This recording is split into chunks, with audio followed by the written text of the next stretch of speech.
Bienvenidos a Testimonios de lo Insólito, un podcast de misterio donde en compañía de Lynn Salazar y La Voz, alias Isadora Gómez César, yo, Jesús Salazar, les platicaré historias de misterio, de miedo, de fantasmas, de ovnis y de todos aquellos temas que, tal y como Charles Ford conceptualizó, son considerados condenados o forteanos.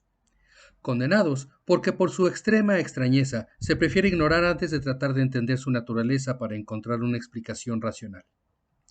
En este canal les expondremos dichos casos y en la medida de lo posible trataremos de presentar los hechos concretos para que cada uno tenga sus conclusiones. Las historias que leeré serán tomadas del libro recopilatorio de Tomás Doreste de Editorial Posada, edición de 1972, titulado Testimonios de lo Insólito. Antes de comenzar, te pedimos que nos sigas en nuestras redes sociales, tales como Facebook, Twitter, Instagram, YouTube, con el nombre de Testimonios de lo Insólito. Suscríbete, comparte, dale like y activa las notificaciones para que no te pierdas ningún episodio. Así pues, sean bienvenidos a este su programa de misterio, Testimonios de lo Insólito. La semana pasada empezamos hablando de Nadie sabe a dónde se fueron, de desapariciones, y vimos algunas historias incluso de desapariciones impactantes, ¿te parecieron? ¿Por qué? Pues de ver a una persona a ya no verla, tan solo eso ya te impacta.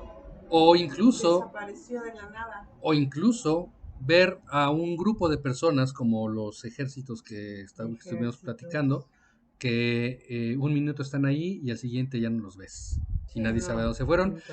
Y lo que me parece más extraordinario de la historia, por ejemplo, del regimiento que se perdió en Gallipoli, es que el ejército turco, vaya, estamos hablando de una cosa muy seria, como pactos de guerra después de la guerra, cuando el perdedor pues tiene que acatar lo que cómo queda con el ganador. Y en este caso, el ejército turco no reporta que hayan atrapado a nadie ese día. Entonces, eso puede generar en un problema diplomático, o pudo generar en un problema diplomático muy, muy grave, ¿no? Vamos a continuar entonces con Nadie sabe a dónde se fueron, y en esta ocasión voy a preguntarles, y es una pregunta seria, ¿a dónde se fue el borracho? ¿Al bar? Ese sonidito quedó como que muy... Muy ad hoc. Una tarde de verano de 1865, un grupo de hombres se había reunido en Hammersley Fork, lugar del estado de Pensilvania, después de la corta del pino. Descansaban sentados ante el pórtico del hotel local cuando vieron un borracho que caminaba tambaleándose por la calle principal del pueblo. Se trataba de un forastero que nunca antes pasó por ese lugar.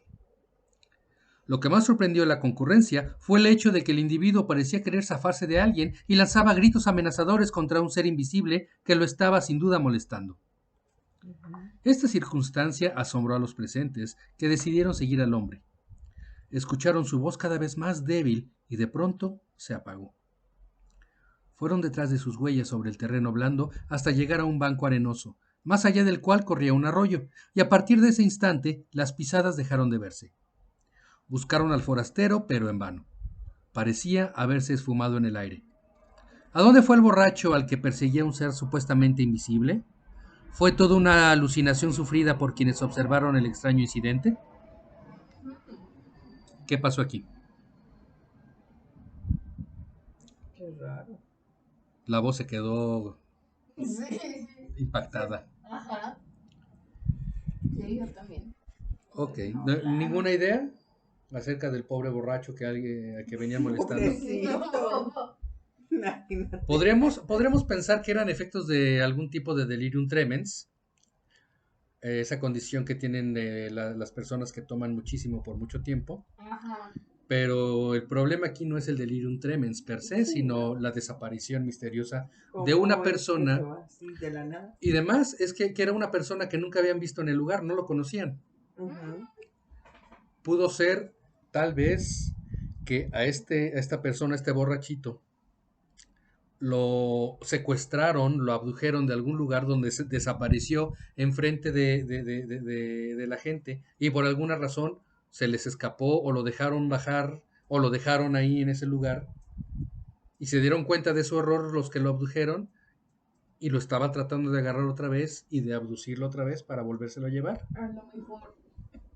No sé, son, Podría ser. claro, Está horrible. todos son conjeturas. Imagínate. Ajá. Y sin embargo, hay algo que sucedió en un lugar del Canadá.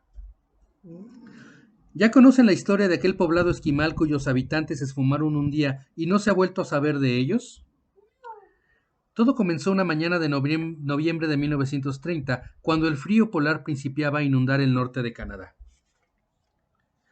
Joe Labelle llegó con sus perros a la vista de un poblado esquimal que conocía muy bien, situado al borde del lago Angikuni, unos 300 kilómetros al oeste de la bahía de Hudson. Con la sola excepción de unas pieles movidas por el viento procedente del lago, nada vio en el poblado. Ningún perro ladraba, ningún humo ascendía hacia el cielo gris. Joe Labelle buscó durante una hora alguna señal de lo que pudo suceder a los esquimales. Sobre los fuegos apagados colgaban ollas con alimento helado. El desorden parecía normal. No había nada que indicara una huida precipitada. En una tienda de piel de caribú, Joe encontró prendas a medio confeccionar, así como una cinta de cuero que alguna mujer depositó en el suelo antes de abandonar la tienda al ser llamada por alguien. Los kayaks desplazados por el viento y desgarrados por las piedras al borde del lago parecían indicar que nadie abandonó el poblado a través del agua. Joe Labelle silbó a sus perros y tomó el largo camino que conduce al fuerte Churchill, a unos 800 kilómetros al sur, donde hallaría un destacamento de la famosa policía montada canadiense. Los policías regresaron con Labelle y pasaron varios días en busca de indicios. Hallaron las armas de los esquimales en las tiendas, cosa muy extraña, pues para un esquimal su rifle lo es todo y nunca se separa de él. Trineos, raquetas para la nieve, todo estaba en orden. Los habitantes del pequeño poblado se habían ido a pie, hombres, mujeres y niños. Se creyó primero que los esquimales se llevaron los perros, pero el tercer día de pesquisas, un policía los halló bajo un montículo de nieve, atados a unos postes. Después de devorarse entre ellos, habían muerto de hambre. En otros túmulos, bajo los cuales los esquimales solían enterrar a sus muertos, alguien estuvo hurgando, y los cuerpos de los difuntos habían desaparecido. Según el informe de los policías, el suceso debió tener lugar en los primeros días de invierno. En las ollas que colgaban sobre los fuegos apagados hallaron ciertas frutas silvestres que suelen cocerse en el norte en esa época.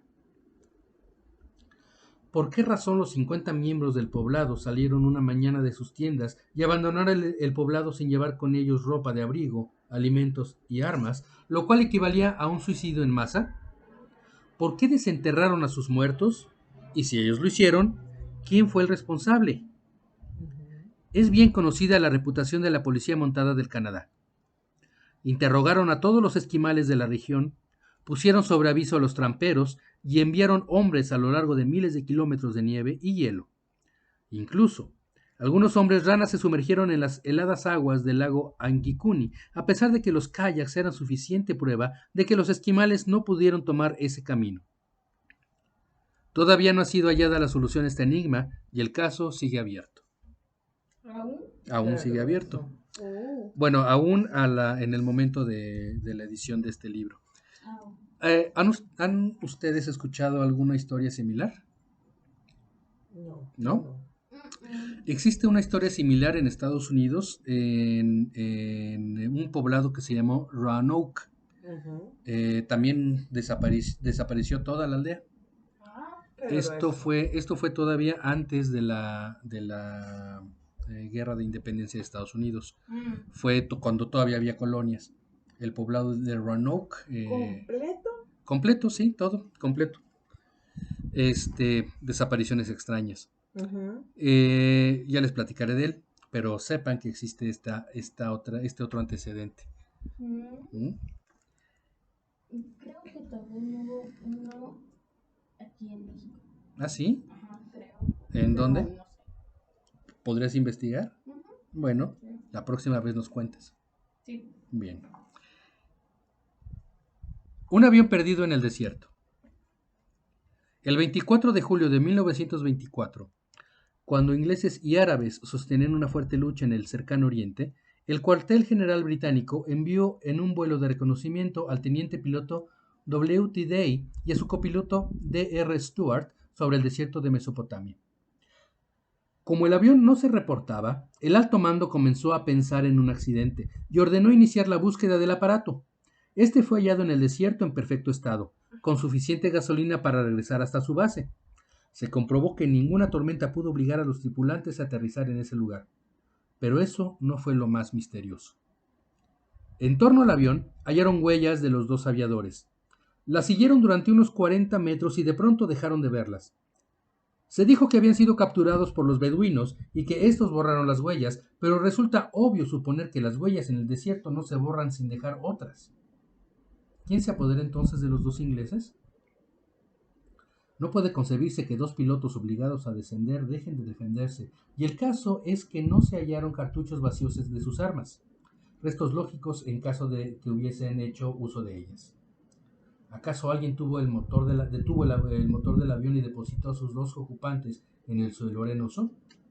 ¿Hubo por medio algún artefacto desconocido capaz de desafiar las leyes de gravedad que imperan en nuestro mundo?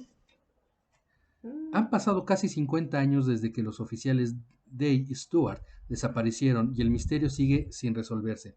Y en este caso han pasado casi 100 años. Esto sucedió en 1924. Estamos a 3 años de que se cumplan 100 años de este caso. Y también hay un caso de un avión que creo que está en Chihuahua, algo así, de un avión ahí arrumbado que desapareció hace años. Ok. ¿Tienes más datos acerca de este avión? No. Bueno, entonces ya tienes 2 casos que investigar para la próxima. Así es, para Muy que bien. aprendamos de ti. ¿Quién se llevó a Ribelino? Ahorita nos enteramos. La niña Raimunda da Silva, natural de Diamantina, Brasil, de 12 años de edad, llegó corriendo en la mañana del 20 de agosto de 1962 a la delegación de policía. Dijo que su padre acababa de ser raptado por 2 enormes esferas que lanzaban fuego y humo de color amarillento. Poco antes del amanecer, tanto ella como Ribelino da Silva, su padre, y sus hermanos Fátimo y Dirceu, de 6 y 12 años respectivamente, vieron una extraña forma que parecía flotar en el aire. El padre se dirigió hacia ella con la mirada perdida. Los niños gritaron a su padre y vieron cómo una neblina lo envolvía. Y cuando ésta se disipó, las 2 esferas habían desaparecido y con ellas el propio Ribelino. La policía investigó el caso, pero nada halló. Como no dio con la solución, se les ocurrió sugerir que los propios hijos de Ribelino lo asesinaron. Pero era tan absurda la explicación que hubo que abandonarla. Un pescador vecino informó que esa noche vio un par de formas redondas volar sobre la choza de Ribelino, y algunos amigos recordaron las palabras del hombre, que el día 17 afirmó haber visto 2 extraños seres rondando por su casa. Wilson Lisboa, policía que investigó el caso, publicó un informe en el Diario de Minas de Belo Horizonte, en el Correio de Maña, de Río de Janeiro. Citaba en él el testimonio de un médico, el doctor Giovanni Pereira, de Diamantina, que 2 meses antes vio un rapto muy parecido al que citó la niña Raimunda. No mencionó nada pensando que nadie le haría caso. 4 días más tarde se archivó el asunto. El misterio del faro escocés. Y aquí vamos a hablar de misterios de lugares que son de por sí misteriosos, como son los faros.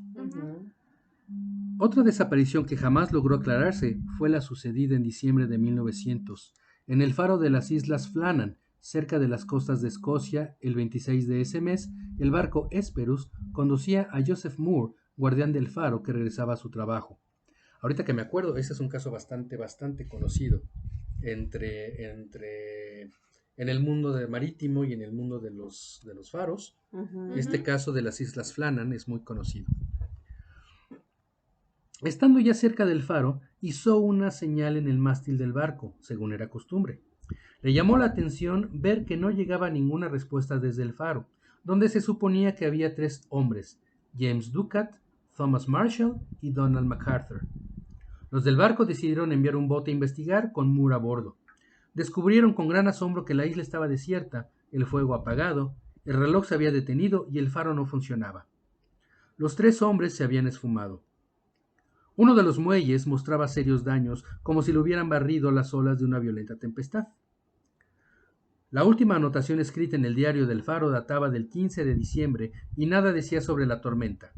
Además, se sabía con absoluta certeza que en los días que transcurrieron del 15 al 26 de ese mes de diciembre, el mar se mantuvo tranquilo. ¿Qué les pasó a los 3 habitantes del faro de las Islas Flannan? Órale. Ya cañón, ¿no? Sí, hay muchas teorías acerca de este faro. Es más, creo que hablar de este faro en particular vale la Ajá. pena. Hacer un capítulo especial del faro Flannan. O tal vez del faro Flannan y otras historias de faros. Parece, ¿no? Que ese tema de los faros. es muy... Ujú, así es. Ahora vamos a hablar de Un puñal de otro mundo. Ujú. Si desaparecer misteriosamente de una isla alejada de las costas parece cosa de magia, ¿qué pensar entonces de una muerte sucedida en el interior de un cuarto completamente cerrado, sobre todo si la víctima fue una persona aficionada al ocultismo? A las 2 de la mañana del 27 de marzo de 1832 murió en el número 45 de la calle Church Midi, en París, un hombre llamado Antonio Fabre d'Olivet. Su muerte fue un misterio que provocó los más encendidos comentarios. El dictamen de las autoridades fue suicidio. Mm. Había sido en vida un estudioso iniciado que descendía de una familia protestante perseguida en tiempos de Luis XIV. El tiempo que le dejaba libre su trabajo de funcionario en un ministerio lo dedicaba a estudiar latín, griego, hebreo y sánscrito. Profundizó en los movimientos esotéricos del pasado e inventó un método original para descifrar la Biblia por medios cabalísticos. Al cumplir los 50 años, poco antes de morir misteriosamente, inventó el rito masónico de la celeste cultura, cuyo simbolismo no partía de la arquitectura del universo, sino de los misterios de Eleusis en la antigua Grecia. Fundó un culto secreto que tenía algo de politeísmo y practicó la magia en un templo consagrado que instaló en su apartamento. Fue en ese lugar donde lo encontraron con el pecho abierto. Mm. El arma homicida nunca fue hallada y la única puerta que daba acceso al templo estaba cerrada por dentro. Si Messier d'Olivet no se pudo dar muerte a sí mismo y nadie penetró en su templo, ¿acaso murió castigado por haber descubierto un terrible secreto? De esta manera terminamos con los testimonios acerca de nadie sabe a dónde se fueron. ¿Algo que quieras agregar, Links? No, nada más que es muy, muy extraño Ujú. todo lo que contaste sobre los faros, el avión. Es muy extraño. Ok, bueno, en todo caso, te hemos encomendado Tareas un par de tareas para incluirlas en el futuro. ¿Qué son? ¿Qué temas? que son lo del avión, El avión en Chihuahua que dices. ajá, y una desaparición, creo que fue en el de Ok, ¿lo tienes anotado por ahí para que no se te olvide? Ok, también anótame por favor que tenemos que investigar un poco más acerca del faro de Flannan y otras historias de faros. Disculpen la interrupción, las llamadas telefónicas. Ok, vos, ¿qué tienes que comentar para despedir el episodio de hoy? Ay, yo. Es demasiado impactante ver cómo, digo, más bien pensar, imaginarte cómo encuentran así una persona. Ujú, ¿De dónde puede venir eso? ¿Quién lo hizo? Que nadie sepa. ujú. ¿Alguna idea? Voy a lo mismo. Extraterrestres. Voy a lo mismo. Puede ser un portal o abducción. Ok. Luego o sea, el tiempo, como he visto en varias películas, puede ser el tiempo muy rápido o regresan rápido o O puede nunca tardar regresa. también o no regresar. Ok. Bueno, con esto concluimos el episodio de esta semana. Muchas gracias por acompañarnos. Este episodio fue un poco más corto de lo habitual. La semana entrante continuaremos con los relatos acerca de extraños casos en el mar. ¿Ok? Entonces, hablaremos de sucesos que se han visto en el mar, con barcos, con historias de marineros que, como sabemos, el mar guarda muchos misterios y secretos. Así es. Entonces, pues muchas Perfecto. gracias por por sus aportes, por su participación. Links, vos, muchas gracias. Gracias. Y Gracias. nos escuchamos y nos vemos la próxima semana. Hasta luego. Bye. Bye.